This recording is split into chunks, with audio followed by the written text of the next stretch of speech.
अस्सलाम वालेकुम, मेरा नाम है जवेरिया आदिल और आप देख रहे हैं तख्ती ऑनलाइन।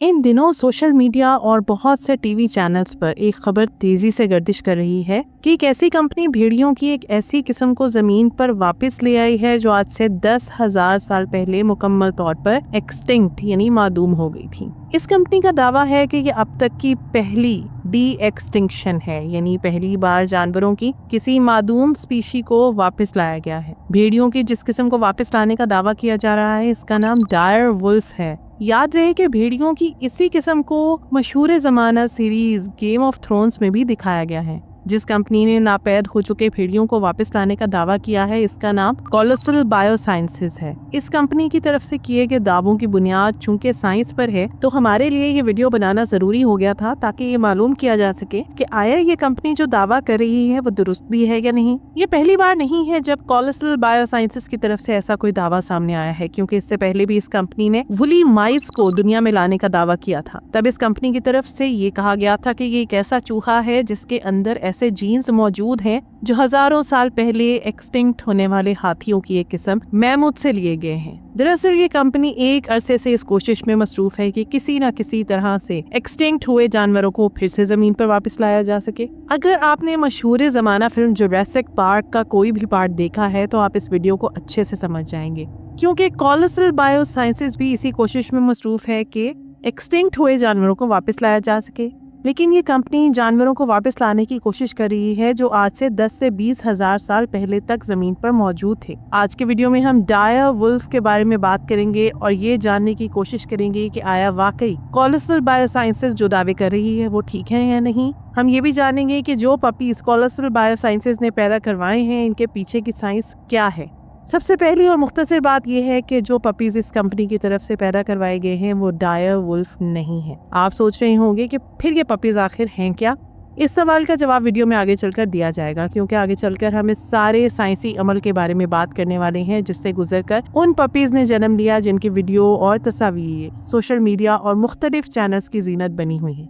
दूसरी और अहम बात यह कि अगर ऐसा होता भी तो ये डी एक्सटिंक्शन की पहली मिसाल नहीं थी, क्योंकि ये काम आज से 22 साल पहले ही किया जा चुका है। इसलिए इस कंपनी की तरफ से किया जाने वाला ये दावा भी दुरुस्त नहीं। आइए वीडियो में आगे बढ़ते हैं। यहाँ पर आपको पायरेनियन आइबेक्स की एक तस्वीर दिखाई जा रही है जो जनवरी सन 2000 में एक्सटिंक्ट हो गया था। पायरेनियन आइबेक्स दरअसल बकरियों की एक किस्म थी जो कुदरती मौत मरते हुए जमीन से खत्म हो गई। कुछ माहिरीन के मुताबिक इनके एक्सटिंक्ट होने की वजह इनमें हार्ट अटैक की ज्यादा शरह थी, जबकि ज्यादातर माहिरीन का मानना है कि ये जानवर कुदरती मौत मरे। यहाँ पर आपको एक रिसर्च पेपर की तस्वीर दिखाई जा रही है जिसमें ये दावा किया गया था कि पहली बार एक एक्सटिंक्ट हो चुकी स्पीशीज के बच्चे को फिर से पैदा करवाया गया है। ये दावा पायरेनियन आइबेक्स के बच्चे के मुतालिक ही था, क्योंकि 2003 में इस स्पीशी के मुकम्मल तौर पर एक्सटिंक्ट हो जाने के 3 साल बाद ही साइंसदान इसे वापस लाने में कामयाब हो गए थे। लेकिन साइंसदानों की बदकिस्मती ये थी कि एक्सटिंक्ट होने वाले इस जानवर का बच्चा पैदा होने के बाद ज्यादा वक्त तक जिंदा नहीं रह सका, क्योंकि जब बकरियों की नापैद हो चुकी इस किस्म के बच्चे ने जन्म लिया तो इसके फेफड़े मुकम्मल तौर पर खराब थे, जिसकी वजह से ये सिर्फ और सिर्फ 7 मिनटों तक जिंदा रहा।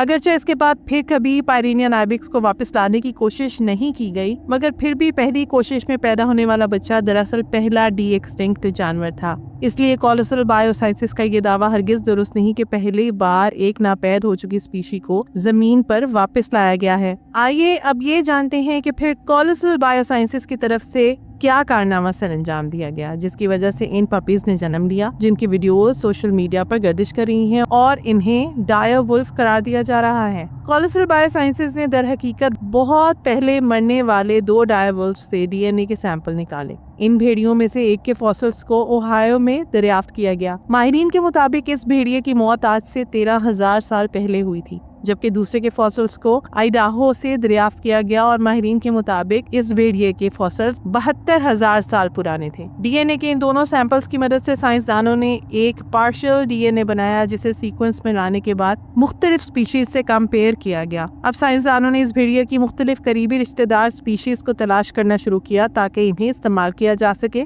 इन स्पीशीज में वुल्फ्स, जैकॉल्स और फॉक्सेस वगैरह शामिल थे। बहुत ज्यादा तलाश के बाद साइंसदानों ने डायर वुल्फ को वापस लाने के लिए ग्रे वुल्फ को इस्तेमाल करने का फैसला किया। यहाँ पर काबिले गौर बात ये है कि भेड़ियों की ये दोनों अक़साम एक दूसरे से बहुत ज्यादा अलग हैं। यहाँ पर आपको इन दोनों की तस्वीर दिखाई जा रही हैं। इन तस्वीर में वाज़ेह तौर पर ये देखा जा सकता है कि भेड़ियों की ये दो अक़साम जिस्मानी तौर पर तो एक जैसी ही हैं, मगर इनमें बहुत कुछ एक दूसरे से मुख्तलिफ है। तस्वीर में बाएं तरफ ग्रे वुल्फ है, जबकि दाएं तरफ डायर वुल्फ है। कोई भी नहीं जानता कि डायर वुल्फ किस तरह के दिखाई देते थे या इनका रंग क्या था, मगर माहिरीन के मुताबिक इस बात के कवी इम्कान मौजूद है कि कम अज कम वो सफेद रंग के तो नहीं होंगे, जबकि जो पपीज इनके DNA से पैदा करवाए गए हैं इनका रंग सफेद है। जमीन के आखिरी ग्लेशिएशन पीरियड के दौरान ज्यादातर बड़े जानवर नापैद हो गए थे। इसी तरह डायर वुल्फ भी आज से 10,000 साल पहले मुकम्मल तौर पर एक्सटिंक्ट हो गए थे। ऐसा क्यों हुआ, ये एक ऐसा राज है जिसकी हकीकत किसी को भी मालूम नहीं। कुछ माहिरीन के मुताबिक इसकी वजह क्लाइमेट में आने वाला बदलाव था, जिसकी वजह से इन शिकारी जानवरों के लिए सर्वाइव कर पाना मुमकिन नहीं रहा। चूँकि भेड़ियों की मुख्तलिफ अक़साम की बहुत सारी खसूसियात एक दूसरे से मिलती जुलती हैं, तो कॉलोसल बायोसाइंसेज में काम करने वालों ने सोचा कि वो डायर वुल्फ को वापस ला सकते हैं। लेकिन कॉलोसल बायोसाइंसेज कंपनी ने जो सबसे बड़ी गलती की वो ये थी कि उन्होंने एग डोनर के तौर पर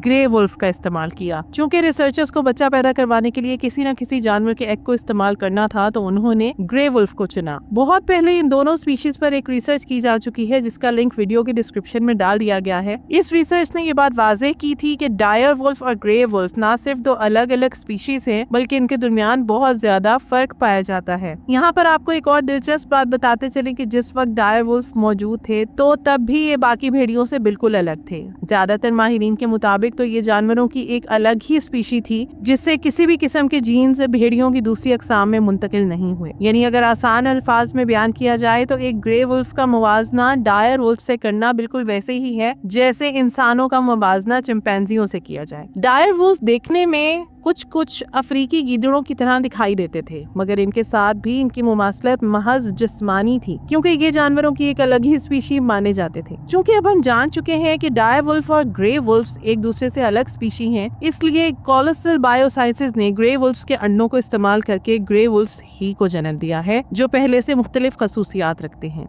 यानी अपने आबाओ अजदाद से कुछ मुख्तलिफ है, मगर डायर वुल्फ्स नहीं है। कॉलोसल बायोसाइंसेज की तरफ से शाया की जाने वाली रिपोर्ट को देखकर भी कुछ ऐसा लगता है कि इस कंपनी ने ग्रे वुल्फ का DNA लेकर इसके 2.5 बिलियन बेस पेयर्स में से 20 के करीब बेस पेयर्स को क्रिस्पर मेथड के जरिए मॉडिफाई किया। यह अमल 14 मुख्तलिफ जीन्स में करवाया गया। इसके बाद रिसर्चर्स ने मॉडिफाइड DNA को लिया और इसे फिर से ग्रे वुल्फ के एग्स में शामिल कर दिया। इसके बाद इन एग्स को घरेलू कुत्तों में इम्प्लांट करवाया गया। इस तरह जिन पपीज की वीडियोस इस वक्त सोशल मीडिया पर वायरल हो रही हैं, उन्होंने पालतू कुत्तों के पेट से जन्म लिया। इस मॉडिफाइड DNA से अब तक 3 पपीज जन्म ले चुके हैं, जिनमें से 2 मेल हैं जिनका नाम रोम्युलस और रेमस है, जबकि एक फीमेल है जिसका नाम खलीसी है। ये पपीज ग्रे वुल्फ से कदरे मुख्तलिफ खसूसियात रखते हैं, क्योंकि इनका DNA पहले की निस्बत मॉडिफाइड है, जबकि कॉलोसल बायोसाइंसेज की तरफ से ये दावा करना एक पब्लिसिटी स्टंट से ज्यादा कुछ नहीं कि वो डायर वुल्फ्स को वापस लाने में कामयाब हो चुके हैं। तो ये थी आज की वीडियो। उम्मीद करती हूँ कि ये वीडियो आपके लिए बहुत इन्फॉर्मेटिव और दिलचस्प रही होगी। आपसे गुजारिश है कि वीडियो को लाइक करें और ऐसी ही मजीद दिलचस्प, इंफॉर्मेटिव और एजुकेशनल वीडियोस के लिए हमारे चैनल तख्ती ऑनलाइन को सब्सक्राइब करके बेल आइकॉन को भी लाजमी प्रेस कर लें। शुक्रिया। मिलते हैं ऐसे ही किसी नई वीडियो में। मुझे दीजिए इजाज़त। अल्लाह हाफिज।